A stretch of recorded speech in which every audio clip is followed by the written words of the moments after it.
Hey everyone, hope you're doing well. So today I'm going to do a Nars haul for you that I had purchased from Sephora, and it's kind of basically a review in one because even though it's a haul, which means basically items that I've purchased, I'm going to be returning all of them back. So that's really disappointing and I regret buying them, but I will tell you why, because they are really pretty products and I think they will work for other people, but it didn't work out for my skin tone. So, went to Sephora, really exciting.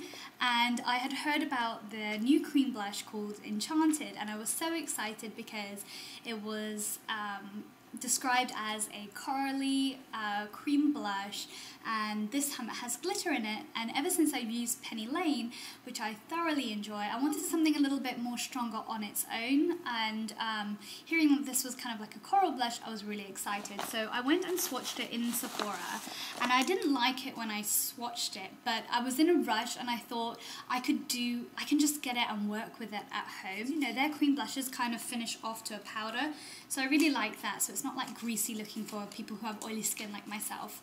And when I looked at it, it wasn't really coral as much as I thought it would be. It's kind of more of a peach, apricot, sorbet, milkshake, smoothie colour. Really pretty though, I mean, there you go. So you can see it's kind of like an orange sorbet, milkshakey colour, and I really like it, but when I swatched it, it looks like this.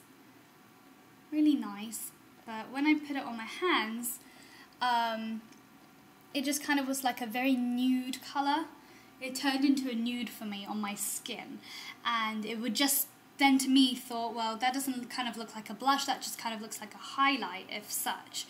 And then it didn't really apply nicely on the back of my hand. When I swatched it, it kind of just started to move around with my finger, and I think it's because of the glitter in there. It kind of shifts with the colour, and it kind of like sits into my very fine lines on the back of my hand. You know, all those little creases that you get, they were all settling in there, and I thought, oh, that's kind of gross because my skin is not flawless. I mean, no one's skin is really that flawless. I do have pores, and you know, I have like little baby hairs on my cheeks, you know, fuzzy, and blame my like ethnicity for that one, but I just got kind of worried that that's going to settle in too, and then I'll have to buff it in, but then you won't see it. So when I applied it on my cheeks, I couldn't even notice it, and I was really disappointed.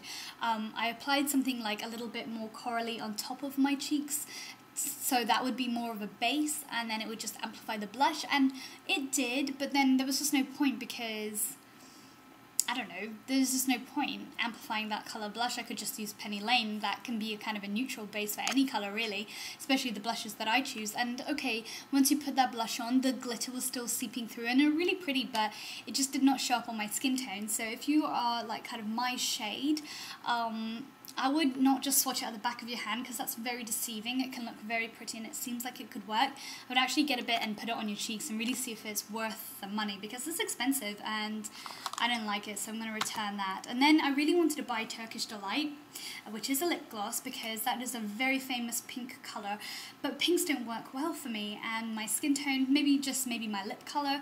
My lips are very deeply pigmented, they sometimes go quite red, they sometimes go quite purple, so wearing a bright pink like that is very difficult. But on my blog I have like a few lip colours coming up, like a series of pink lips, and I have done this a long time before, my older blog post too, of pinks that work well with my skin tone and my lip colour, because my lip colour, as I said, is strong and it kind of like sucks in any like lip colour that you put on, so it can kind of become invisible. But Turkish Delight was not working for me. As I swatched it, it kind of was like really pigmented around, but in the middle where like you like swatched it, it was kind of like sheer and nothing there. So I knew it was one of those colours that even though that they were pigmented, it's going to kind of move around on my lips, and it's not going to be one clean swipe and be really nice and strong, and I just knew it was going to be really hard to work with for me, so I didn't buy it. So then I went on to Chihuahua, because that is also another famous colour, but that just kind of looked like any other colour that I had, and I'm really kind of bored of that. So then I swatched Dolce Vita, and I really liked this colour when I swatched it. In the packaging, it kind of just looks like any old other sort of lip gloss colour that I normally go for, so I wasn't impressed. It looks like this. It's pretty, but I don't care for it. But when I swatched it, I was completely sold. it is a strong colour, deeply pigmented, where as you swipe it, all like the whole one swipe is one colour, and it looks like this. Really, really strong, kind of like a berry colour. Really beautiful pink hue to it, and it's kind of like a mauvey colour or mauve colour depending where you are, how you say it, but it's like a kind of a raspberry without the red, more of the pink raspberries. Really pretty, but when I put that on my lips, it just looked like my lip colour. It just kind of looked like my exact lip colour, but better with a gloss on top. And as I said, I'm kind of tired of that.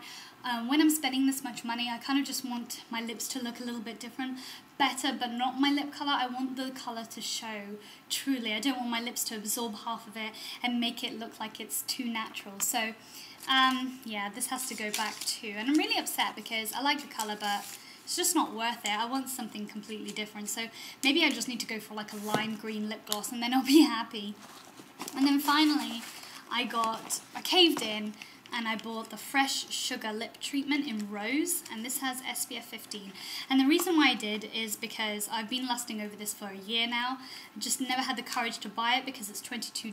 It smells like lemon. It smells exactly like the original, but this is like rose, and apparently it has like a slight tint to it. And it's there, if you can see, very slight tint, and obviously on my pigmented lips it doesn't really show. Kind of gives a little bit of a more of a reddish look to my lip colour, but nothing crazy. So, but I like it. I like lip balms with a tint to it because I like to apply lipsticks, and then when I eat or when it rubs off or when my lips are chapped, I want to put a lip gloss on it, a lip balm on it. But then I'm really annoyed because then the colour goes away and it completely messes my look. So I like to have like a lip balm with colour on it, so it looks like I've still got lipstick on, if that makes sense. And yeah, I'm gonna do like a review on all the lip balms that I have, because ever since I did the Kiehl's one, a lot of people were wondering, well, why is this so great? I mean, it's basically 90% Vaseline, you said, so why don't you just use Vaseline? And it's a very good point, so I need to research that because it's still very different to Vaseline and I need to figure out why.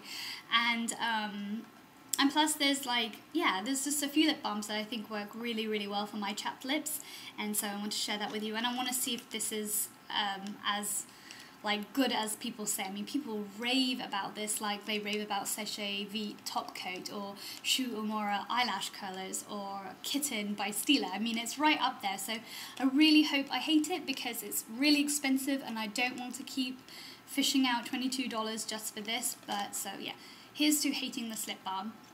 Okay, so an outfit of the day. I have a look on this brown smoky eye look that I have done, and I absolutely love it. It looks so expensive, and just really, you can wear like the plainest of plain clothes and shoes and it will just glamorize it and make it look really luxe, really expensive. So I love doing this. And again, this will be a tutorial with the Stila Topaz eyeliner. I have Luxor by Nars, highlight bronzer, buff blush by MAC, no foundation, Tarina Tarantino beige diamondy necklace, heart, this top from Matalan, which is like mesh here and then a sweetheart neck, and then kind of like a ribbing all the way down to make it look kind of corset-y, and then it's just kind of the same mesh at the back, and then my hair is just split into half, braided at night time when it's wet out the shower, and then I just open it up in the day, and it has that sort of real nice crinkly effect with straight bottoms. So I really like it. It just kind of like neatens up my curls rather than having so much frizz, and I like it. It's good. And then I just have Joe jeggings on, which are just like jeans, and then my Cynthia Vincent wedges. So a really simple look, and then just like a bangle like this. The engagement ring, Miami Beat by OPI nail polish, and Links of London ring on my forefinger. So yeah, that's my quick video, and I hope you enjoyed it, and please recommend some really nice Nars lip glosses or anything else from Nars, to be honest, for me. So I'll see you in the next video. Bye!